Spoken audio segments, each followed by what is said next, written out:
Next up, we're talking about the notorious NDAA.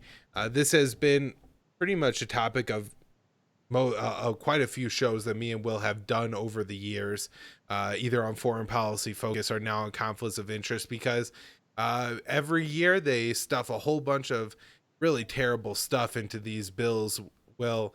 And this time it looks like the Democrats are trying to sneak something in to prevent Trump from doing one of the few decent things, kind of decent things. I mean, there's a couple qualifiers we'll stick onto that statement, but tell us a little bit about what this House Democrat has planned to do to the NDAA. Yeah, sure. So, this, as people can see if they're watching the video, this amendment that's been proposed for the National Defense Authorization Act, the major military funding bill, it's going to block the German troop drawdown that Trump ordered over the summer. I believe we've covered that on the show. We definitely talked about it on Foreign Policy Focus, but over the summer, Trump ordered 12,000 troops, around 12,000 U.S. troops out of Germany. Which will, I think, cut down the total presence by like a third in total. So that's fairly substantial drawdown. Unfortunately, though, about like a little under half of those are going to be sent elsewhere in Europe, and I think most of them will be going eastward, like closer to Russia's border. So that's one of those qualifiers that you mentioned. But the rest, I believe, like there's several thousand that will be going, I think, home, as far as I've read. So that's the good part of it, that some of these troops will be going home. And the Pentagon has tried to sell this as just like purely a strategic military decision, but I think everyone kind of knows that it has more to do with Trump's whole dispute with the Germans and their like contributions to NATO. Because under NATO, they're also each country is supposed to contribute a certain amount to their so-called national defense, to their military budgets, and the Germans have been falling short of that. And so Trump, I think, threatened a few times to pull troops before he actually ordered that over the summer. So that is like what that is supposed to be happening. It hasn't actually happened yet, we should note. However, now we have this Democrat in the House introducing a Democrat and NeverTrump people too in the Republican Party. It's bipartisan, has bipartisan support, but they've introduced this amendment to that would block the funds needed for this drawdown. And so, there's sort of a bipartisan effort right now to block this withdrawal and sort of slash redeployment.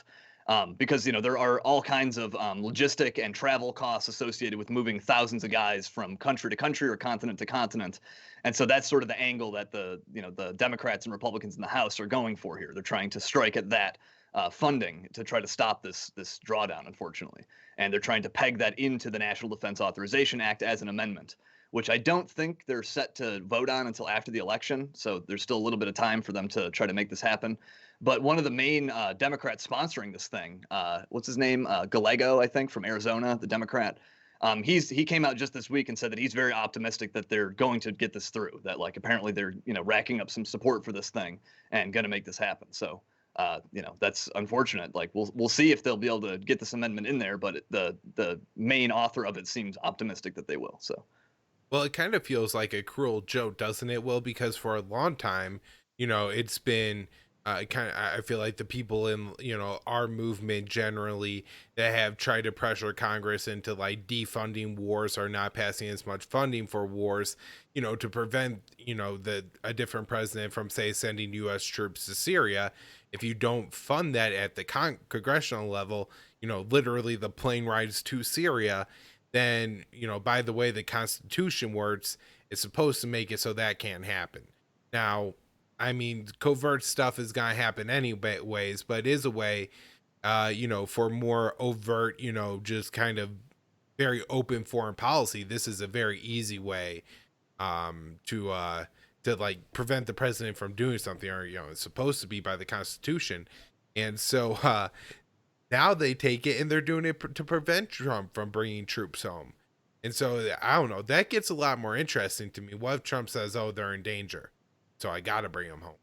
I don't know. You know what I mean? Like, I guess it would be a tough sell in a way, but at the same time, I don't know if he says it and claims executive powers and national emergency like he did on weapon sales to Saudi Arabia. I doubt Congress will stand up to him on it.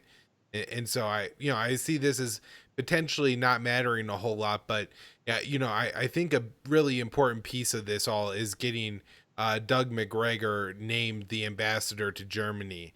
I think in that role he could help facilitate this, troop transfer.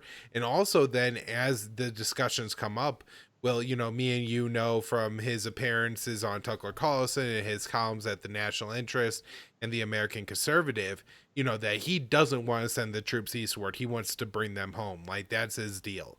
And so, if every time, they're talking about German troops, and then you have the ambassador to Germany in the room, and, he's a retired colonel too, which, adds some military, status to his name, then I think that could be a real important thing to not only, starting to get these troops out of Germany, but hopefully, coming west, not east.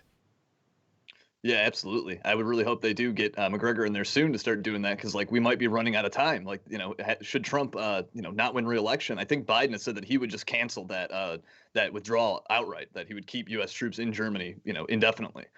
So he's like gone on record and said that he would do that, unfortunately. And so that would make this whole effort with the NDAA, that would make that kind of moot if Biden got in there. So yeah, like I would hope that, Trump puts McGregor in there soon and gets this thing done. I'm not sure when they're actually supposed to be doing the withdrawal itself. Like I actually was under the impression that they had already begun doing it, but reading some of the more recent reporting, no, it sounds like they're still planning it and trying to figure that all out. So there's still a chance that they could really block this.